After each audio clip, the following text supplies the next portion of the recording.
अस्सलाम वालेकुम। इस वीडियो में हम आपको स्पेसिफिकली बताएंगे कि जो शुगर पेशेंट हैं, जो डायबिटिक पेशेंट हैं, उनके लिए एक प्रॉपर डाइट प्लान क्या होना चाहिए। शुगर पेशेंट्स को कौन सी चीज़ें ऐसी हैं जो कि खुराक में नहीं लेनी चाहिए, या कौन सी ऐसी चीज़ें हैं जो कि आप खुराक में शामिल करके अपनी डायबिटीज़ को, अपनी शुगर को कम कर सकते हैं। ना कि कम कर सकते हैं, बल्कि जो इंसुलिन वाले पेशेंट्स हैं, जो इंसुलिन लगाते हैं, उनकी इंसुलिन से जान भी छूट जाएगी और वो एक हेल्थी लाइफ गुजारने के काबिल भी हो जाएंगे। इस वीडियो को आप लाइक भी किया करें, सब्सक्राइब भी किया करें, शेयर भी किया करें ऐसे लोगों के साथ जिन लोगों के साथ इस तरह की कोई कॉम्प्लिकेशंस हैं, ताकि आपके लिए सदका जारिया हो सके। आप हमारे साथ बात करना चाहते हैं, हमारे नीचे कमेंट सेक्शन में आप मैसेज कर सकते हैं। हमारी कोशिश होती है कि हर मैसेज का हम आपको जवाब दे सकें। अगर आप हमारे साथ उन पे बात करना चाहते हैं, हमारे नीचे दिए गए नंबर्स पर आप बात कर सकते हैं, हमें फ़ोन कॉल कर सकते हैं। हमारी कोशिश है कि हम आपकी हर कॉल रिसीव करें और आपकी प्रॉब्लम्स को कम करने में मदद करें।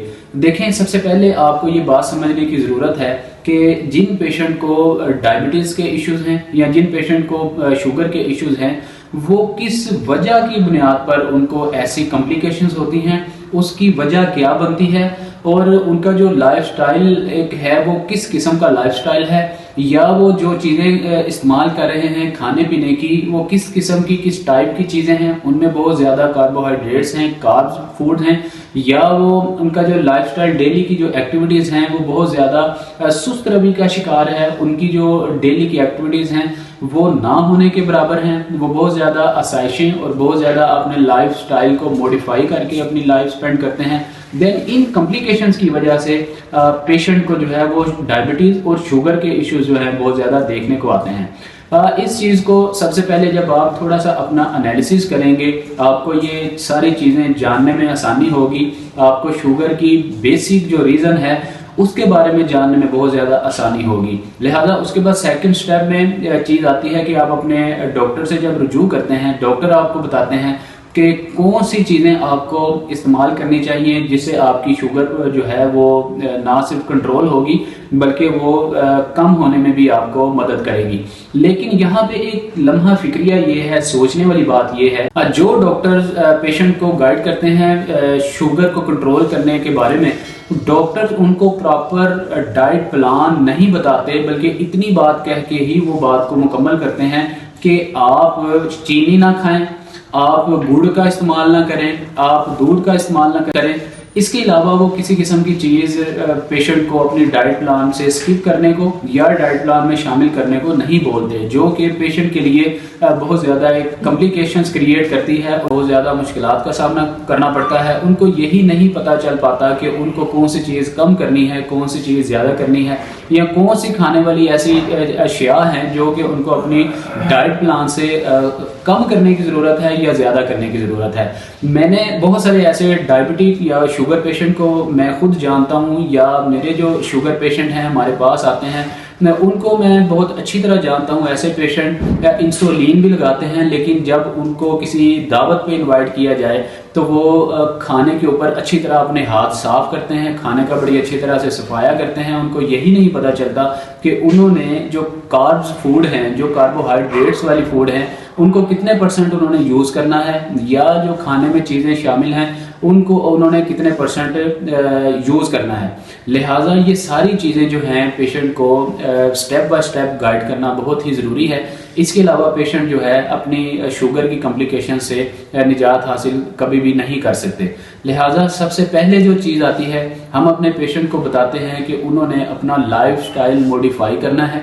उसमें उन्होंने डेली बेसिस पे एक्सरसाइज करनी होती है, जिसमें एक्सटेंशंस एक्सरसाइज हैं, मोबिलिटी एक्सरसाइज हैं। उसके बाद उन्होंने डेली 1 से 2 kilometre morning and evening 2 time में वॉक करनी होती है, जो कि एक बहुत ही ज़रूरी एलिमेंट है शुगर को कंट्रोल करने में। इसके अलावा शुगर जो है वो कंट्रोल बहुत कम होते हुए हमने देखा है। इसके बाद कुछ ऐसी फूड हैं जिनके अंदर कार्बोहाइड्रेट्स बहुत ज़्यादा मिकदार में पाए जाते हैं, उनको हम एक स्पेसिफिक मिकदार में पेशेंट की डिजीज़ के मुताबिक, जितना पेशेंट को शुगर लेवल हाई होगा उसके मुताबिक या जितना लो होगा उसके मुताबिक हम अपने पेशेंट को डाइट को मॉडिफाई करने में या फूड को लेने में हम जो है वो मशवरा देते हैं।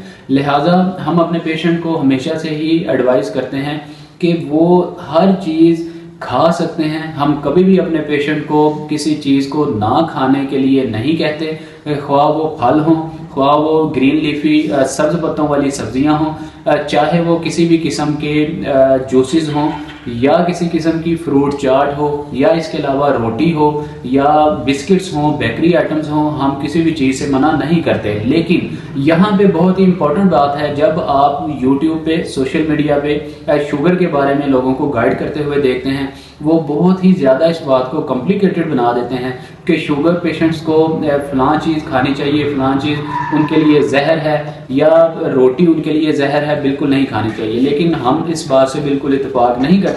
हम अपने पेशेंट को कहते हैं कि रोटी भी आप खाएं, हर चीज़ खाएं, लेकिन इनको खाने का कुछ आप अंदाज चेंज करें। इस खाने पीने का अंदाज चेंज करने की वजह से ही शुगर पेशेंट हर चीज़ को खा भी सकता है और अपनी शुगर को कंट्रोल भी कर सकता है। लेकिन इससे पहले ये बात को समझना बहुत ही ज़्यादा ज़रूरी है कि आपके जिस्म में शुगर क्यों बनती है और इसको किस तरह कंट्रोल किया जा सकता है और किस तरह ये इसमें इजाफा होता है। देखें, जो भी आप चीज़ खाते हैं वो आपके जिस्म में जाके ग्लूकोज में तब्दील हो जाती है। मैं कोई भी ऐसा लफ्ज़, कोई भी ऐसा वर्ड यूज़ नहीं करता जिससे आपको समझने में बहुत ज़्यादा दिक्कत, बहुत ज़्यादा परेशानी हो, बल्कि एक आम फहम और सादी ज़ुबान में आपको मैं समझाने की हमेशा से ही कोशिश करता हूँ कि आपको समझने में आसानी हो और जो हम तरीक़ाकार बता रहे हैं उसके मुताबिक आप अपने जो कॉम्प्लिकेशन है उसको कम करने में कामयाब हो सकें। देखें, जो भी चीज़ आप खाते हैं वो आपकी बॉडी में जाके ग्लूकोज में तब्दील हो जाती है। वो ग्लूकोज जो है वो भी बेसिकली एक मीठा है। उस ग्लूकोज को आपकी ब्लड वेसल में, आपकी ब्लड पार्ट्स में कन्वर्ट करने के लिए एक हार्मोन जो है उसको हम कहते हैं इंसुलिन। इंसुलिन जब आपकी बॉडी में कम होगी तो आपको ब्लड शुगर ज़्यादा होगी। अगर आपके जिस्म में इंसुलिन ज़्यादा होगी, इसका मतलब ये है कि आपके जो हार्मोन्स हैं उनके अंदर कहीं ना कहीं डिस्टर्बेंस है, आपकी फूड मॉडिफिकेशन जो है वो बिल्कुल भी दुरुस्त नहीं है। लिहाजा डॉक्टर जब आपका एनालिसिस करते हैं, आपका मेडिकल ट्रीटमेंट करते हैं, देन आपको वो बताते हैं कि आपके जिस्म में इंसुलिन की जो मिकदार है वो कम है या ज़्यादा है। लिहाजा आप सबसे पहले खुद कोई ऐसा डाइट प्लान इस्तेमाल करने से पहले अपने डॉक्टर से ज़रूर रुजू किया करें, अपना मेडिकल ट्रीटमेंट, कुछ बेसिक टेस्ट ज़रूर करवाया करें। देन आप घर में रहते हुए ये हमारा बताया हुआ डाइट प्लान इस्तेमाल कर सकते हैं और अपने शुगर से या इंसुलिन से आप निजात हासिल कर सकते हैं। इसके अलावा लोग कहते हैं कि मैंगो क्योंकि मीठा होता है, मैंगो के अंदर बहुत ज़्यादा कार्ब्स पाए जाते हैं, कार्बोहाइड्रेट्स होते हैं, लिहाजा मैंगो नहीं खाना चाहिए। लेकिन मैं ऐसे लोगों को जिनकी ये सोच है उनके लिए ये बताता चलूँ कि मैंगो वाहिद ऐसा फल है जिसमें सबसे कम मिकदार में कार्बोहाइड्रेट्स, कार्ब्स पाए जाते हैं। लिहाजा ये जो चीज़ लोगों में पाई जाती है कि मैंगो में बहुत ज़्यादा कार्ब्स हैं, ऐसा कुछ भी नहीं है। आप मैंगो भी इस्तेमाल कर सकते हैं, आप इसको काट कर खा सकते हैं, आप इसका मिल्क शेक बनाकर पी सकते हैं या जूस बनाकर पी सकते हैं। तो डाइट प्लान है शुगर के लिए, प्री डायबिटिक या क्रोनिक डायबिटिक के जो पेशेंट हैं उनको चाहिए कि वो जो रोटी है, क्योंकि रोटी का एक लॉजिक है कि अगर आप 100 ग्राम की रोटी लेते हैं तो 100 ग्राम की रोटी में सबसे ज़्यादा कार्बोहाइड्रेट पाया जाता है। तकरीबन 70 ग्राम के राउंड अबाउट आपकी 100 ग्राम की रोटी में कार्बोहाइड्रेट्स कार्ब पाए जाते हैं।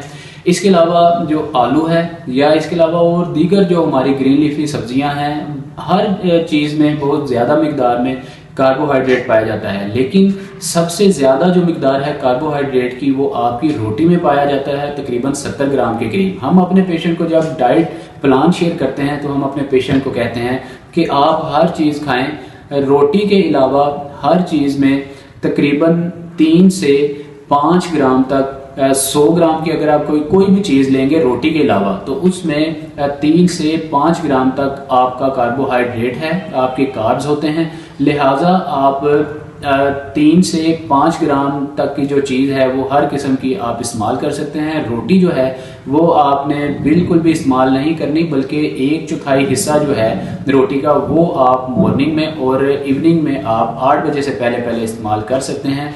रोटी का इस्तेमाल जो है हम अपने पेशेंट को ज़रा कम करने को बोलते हैं। बाकी जो जूसेस हैं, किसी भी किस्म का जूस जो है उसको भी आप इस्तेमाल कर सकते हैं, लेकिन उसको इस्तेमाल करने के लिए उसमें किसी किस्म की शुगर, किसी किस्म का जो गुड़ है, गुड़ का इस्तेमाल ना करें। प्रोसेस जो शुगर है वाइट, उसका इस्तेमाल ना करें, या प्रोसेस जो नमक है वाइट कलर का, उसका इस्तेमाल ना करें।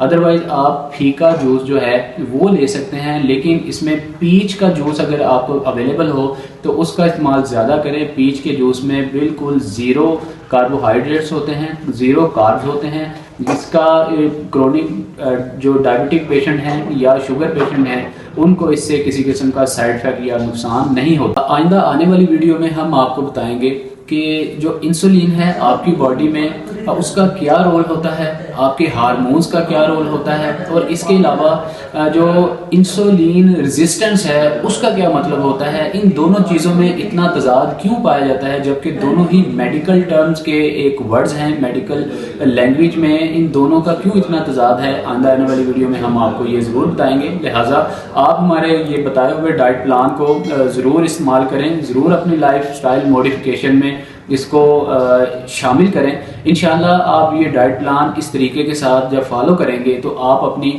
ये जो प्री डायबिटिक के इश्यूज़ हैं, आपके शुगर की जो कॉम्प्लिकेशंस हैं, इससे आप ना सिर्फ निजात हासिल करने में कामयाब होंगे बल्कि आप एक सेहतमंद ज़िंदगी गुजारने के काबिल भी हो जाएंगे। अपना बहुत सारा ख्याल रखें।